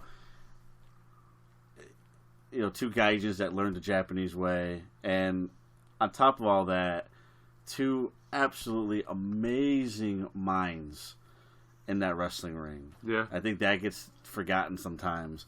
Just great creative minds that really know how to sell the moment and just grasp your attention to that television. And I don't think there's two guys in the business today that can do it just like they can. So as well as most people who know my daughter, not a fan of Kenny Omega. She's all about Cody. Yeah.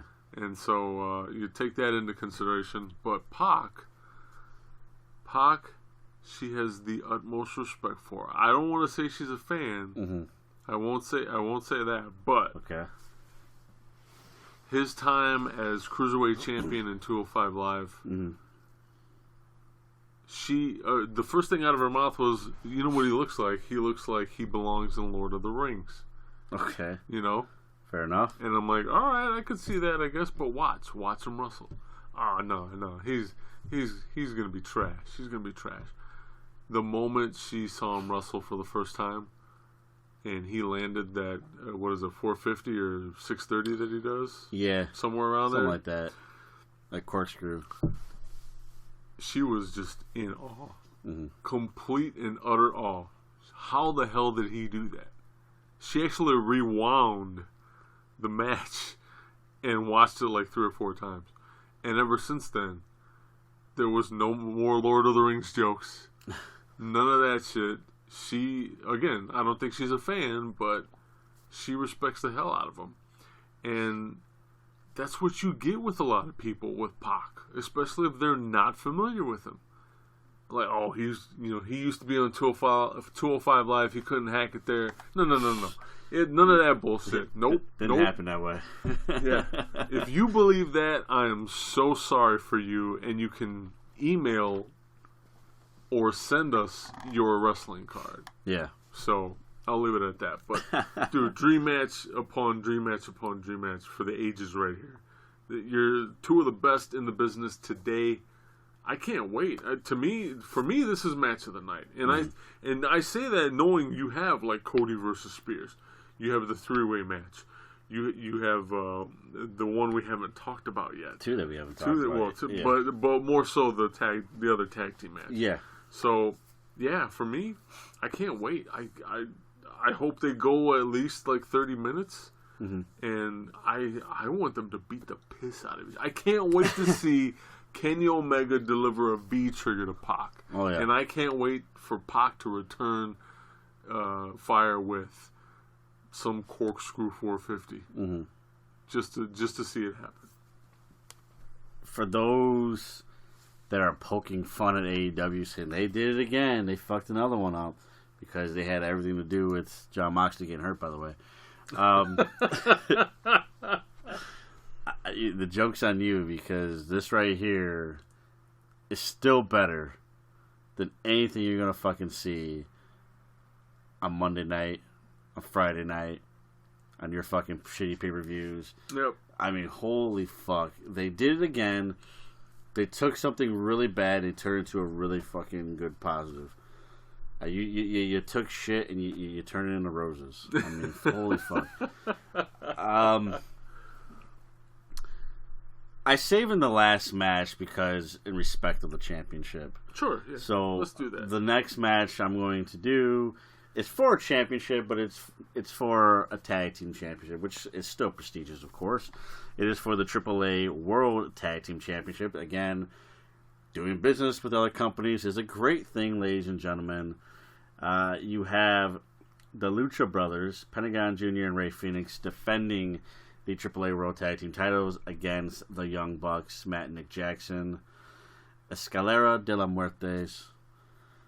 Ladder of Death. What do you think?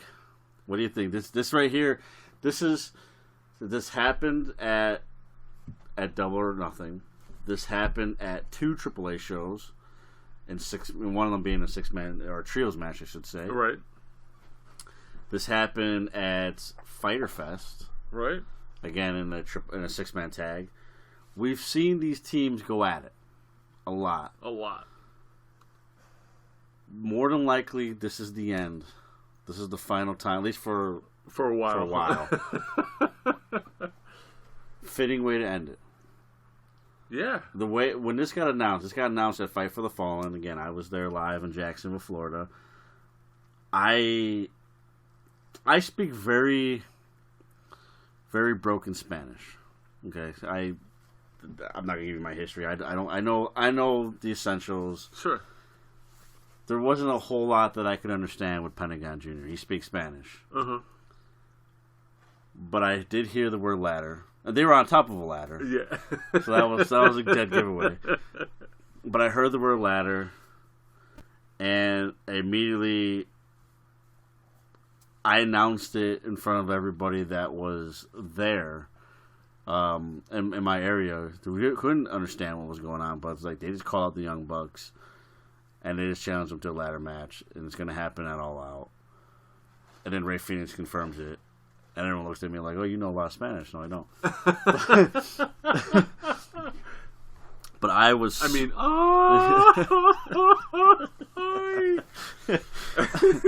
I mean that announcement, whether I understood everything or not, was just so fucking hair raising for me. Yeah, because it's like, how can you top off everything that you've done? And they found a way. The year of the ladder match, 2019, ladies and gentlemen, and this one right here, we said that earlier this month with the Briscoes and God that this is, you ain't gonna top that. They might. This reminds me. This whole rivalry reminds me of like old Mid-South stuff, and not necessarily just Mid-South, but like wrestling around that time, because you had like this common belief in wrestling booking back then, where it was like, you know what, we're gonna have either two guys or two teams keep duking it out back and forth, different matches. Yeah. But at the end, when it's all said and done, and they want to end that feud, they do it big, and they do it with a huge sense of finale. And they used to do it in a steel cage. Mm-hmm. You take that booking logic and you apply it to this whole feud between the Bucks and the Lucha Brothers, and you have the exact same thing. The only difference between this and what transpired ages ago is, more often than not, they were just normal matches over and over and over again. Yeah. Until the final match, where it was a steel cage match or something, something very barbaric. Sure. This has been, we're gonna have a ladder match. Oh yeah, you know what? We're gonna do another ladder match, and we're gonna top it. Top the previous one. Well, fuck you. We're gonna do another one, and we're gonna top the previous two. That's what we're doing here. That's why it's called Escalera de la Muerte. It literally is a ladder death match. This is it. This is the finale. This is for all the fucking marbles. Yeah. And in this case, that means the AAA World Tag Team titles. But all the clout to go with it, I'm excited, and I know what I said. Pac versus Omega is my pick for match of the night, but this is a close motherfucking second. Yeah, they're going to fucking tear that place down. I can't wait. It's appropriate that the next show isn't until over a month later, because they're gonna need it, man. The Bucks, especially, because I don't know if the Lucha Brothers are booked for the inaugural show for TNT. Oh, I don't know. But the Young Bucks are, and they're going to need... I know they probably got a lot of traveling to promote the shit and all that stuff. They are executive VPs, I get that, but fuck that, man. They're going to need time to heal, man. This is... And these guys are going to deliver. They're going to do some crazy shit. I don't need to sell this match. If I had to pick a winner, I don't think the Bucks are taking the AAA titles back. I don't either. I think it's going to be Lucha Brothers. Yep. And this would be the first time in this rivalry that... So Lucha Brothers represent AAA, Young Bucks represent AEW. Everybody's always won at their home turf. This would be the first time the other team wins, essentially. But it'll be appropriate, too. Again, executive VPs laying down for the competition to help promote. Yeah. I mean, they're already going to get themselves over because they're the fucking Young Bucks. And they know what kind of talent they bring to the table, as well as the Lucha Brothers. Hell of a fucking match. I will say this. I'm going to be interested to hear those who are going to that Warrior Wrestling show on Sunday, September 1st. Because the Lucha Brothers are wrestling that night.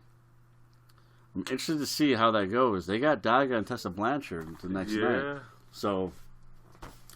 I'm going to be interested to see what kind of fucking match that's going to be.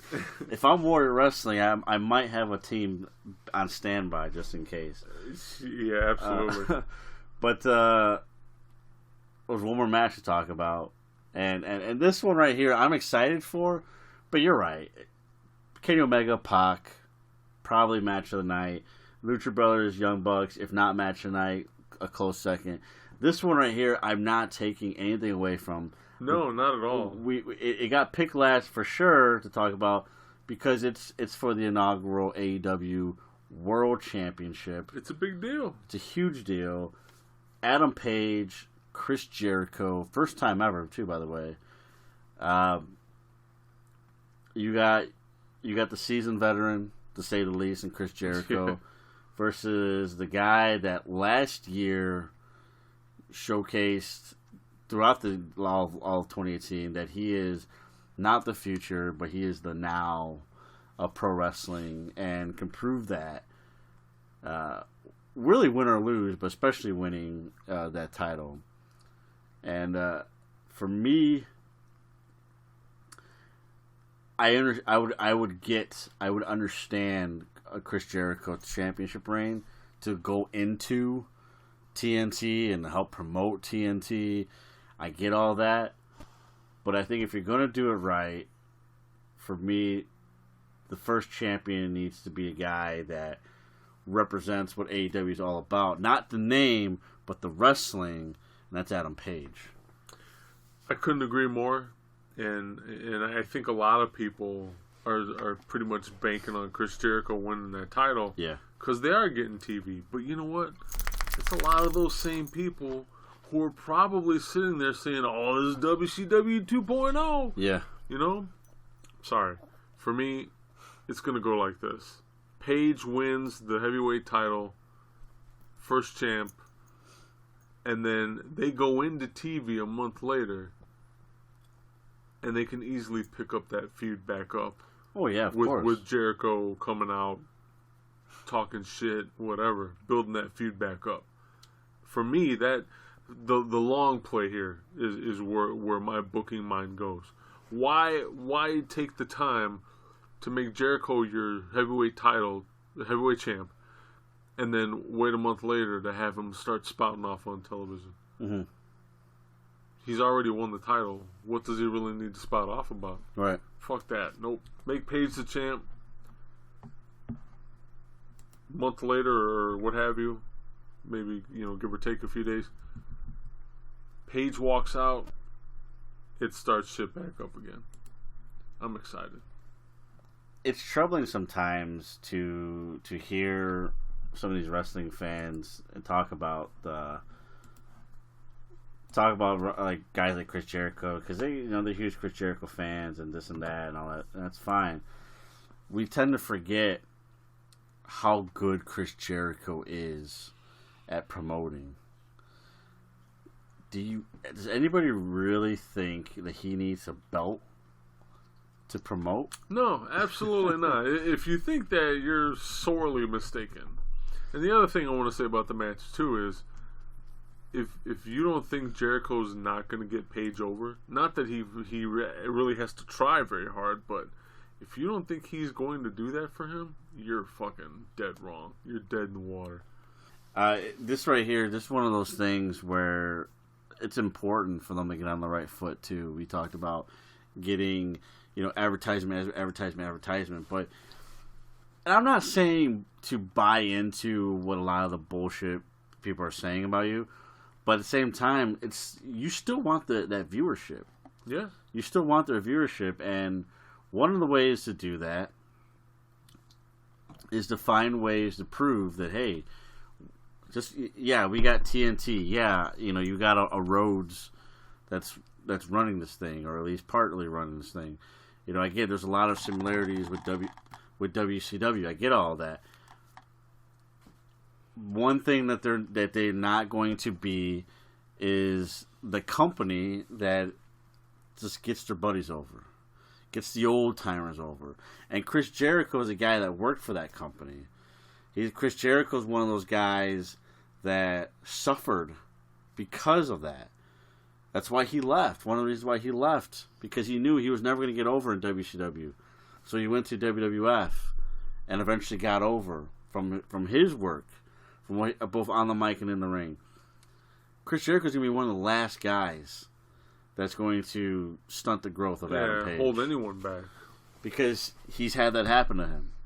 He's had that happen to him before, and he's a guy that loves and respects the business. He came to AEW to help get the company over, which means not to get Chris Jericho over, because Chris Jericho's already over. I'm not saying Chris Jericho's never going to be the champion. I'm not saying he's not going to be the champion this year. What I'm saying is that to end All Out, because this is going to be your main event. Yeah. This is going to be your main event. To end All Out, to end the final pay-per-view until the weekly shows are going to happen starting October 2nd again. You're going to go off on a note and saying, we are the future, we are the now of pro wrestling, and it's being led by a guy that's busted his ass for the past X amount of years. And this is the guy you want to see. Chris Jericho's still going to be there. Chris Jericho's still going to promote. He's still going to plug. He's still going to compete. He's still going to run his mouth if he's going to be in character. He's going to do all that stuff. He's going to do it on the outside looking in. I mean, he could do an angle of how he got screwed in his eyes. Things of that nature. I mean, there's tons of things. That they could figure out. And, you're talking about one of the greatest wrestling minds that ever existed in Chris Jericho. Again, he doesn't need a fucking strap to do it. For me, Adam Page needs to fucking take this. He's earned that, and it'll get everybody on the right foot. And I think even diehard Chris Jericho fans can agree with that. Like it's better. It's just better. It's better for business. It's better for the business for this night. Again, Chris Jericho will probably, I would say, be a champion at some point.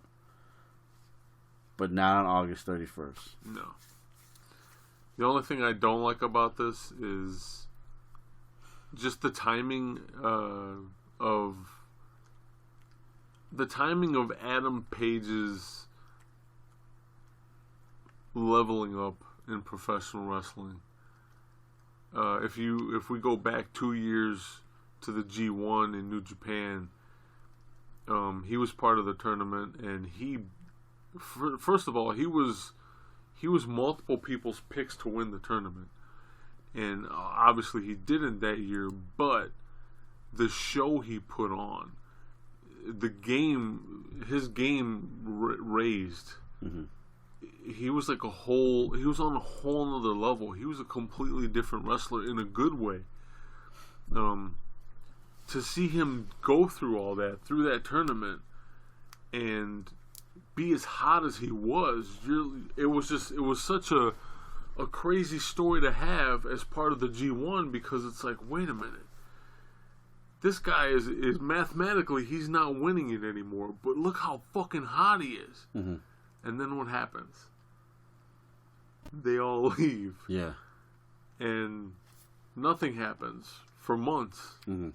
Except, YouTube videos and such, So, all that momentum, and we go back to it, momentum doesn't last forever. I love Adam Page as a wrestler. I think he is highly capable of being their inaugural champion. I just wish it would have happened back then. Yeah. I mean, holy shit. I look forward, because I know it'll come back around for him. I look forward to when we get to see that Adam Page again. Yeah. I can't wait. It was one of those things where it very much was the thing that was going to be the best thing for these guys, especially Adam Page, for this year, for the most part, was their biggest detriment. Because time off is such a horrible thing. Yeah, man. And those guys didn't do anything for months. And I get it. It's a transitional period. You have to obviously wait, because you got to sell tickets for double or nothing. You got to promote it. You got to do all that shit. It takes time. I get that.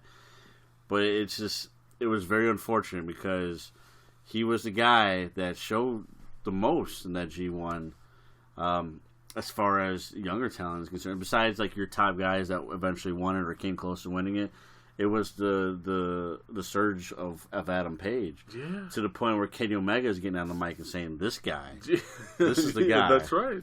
So. I mean, it's, and that's the thing. Like, that's the those are the rivalries we're going to see. We're going to see Adam Page versus Kenny Omega at some point. Yeah, that's going to happen. You're going to see Adam Page versus Cody at some point. All these things are going to happen. But you're right. It has been a weird year for stuff like that. But I think it's fitting that with him as champion, and getting weekly matches now, as far as instead of once a month kind of situation. We get that Adam Page all over again, because that's what's been missing from wrestling this year, was that Adam Page, because that was the guy. Kenny Omega. I get that. We all know Kenny Omega's great, but there's so much more out there than Kenny Omega. and one of them was right under our noses all along, and we almost got it, and now we have a chance to get it again, and they would be fools to hold that back. Absolutely. And I'm not going to hold back anymore either. I'm going to tell you about where you can find us on the web. Facebook.com/20x20crew. That's our official Facebook page. If you want to come talk to Matt and I on Facebook, we have our own Facebook group. Facebook.com/groups/20x20talk. You can sit down with Matt and I and shoot the shit, post memes, talk all kinds of wrestling. You name it. We love to do it. We love to do it with you guys, the listeners. Also, you can hate tweet us on Twitter at twitter.com/20x20crew. We're available on Instagram, instagram.com/20x20crew. And you can always email us with your comments, suggestions, etc., 20x20crew@gmail.com for the time being. We have our own YouTube channel. Please go and subscribe, folks. 20x20crew.com/podcast/YouTube will take you there, where we host the following contest. That's right, Matt and I, both fantasy book stuff that we would love to see happen in professional wrestling. And we defy all limits, and include all possibilities. We're coming up with new stuff for September, so please stay tuned. Also, if you're a fan of the show, you know our battle with YouTube all the time.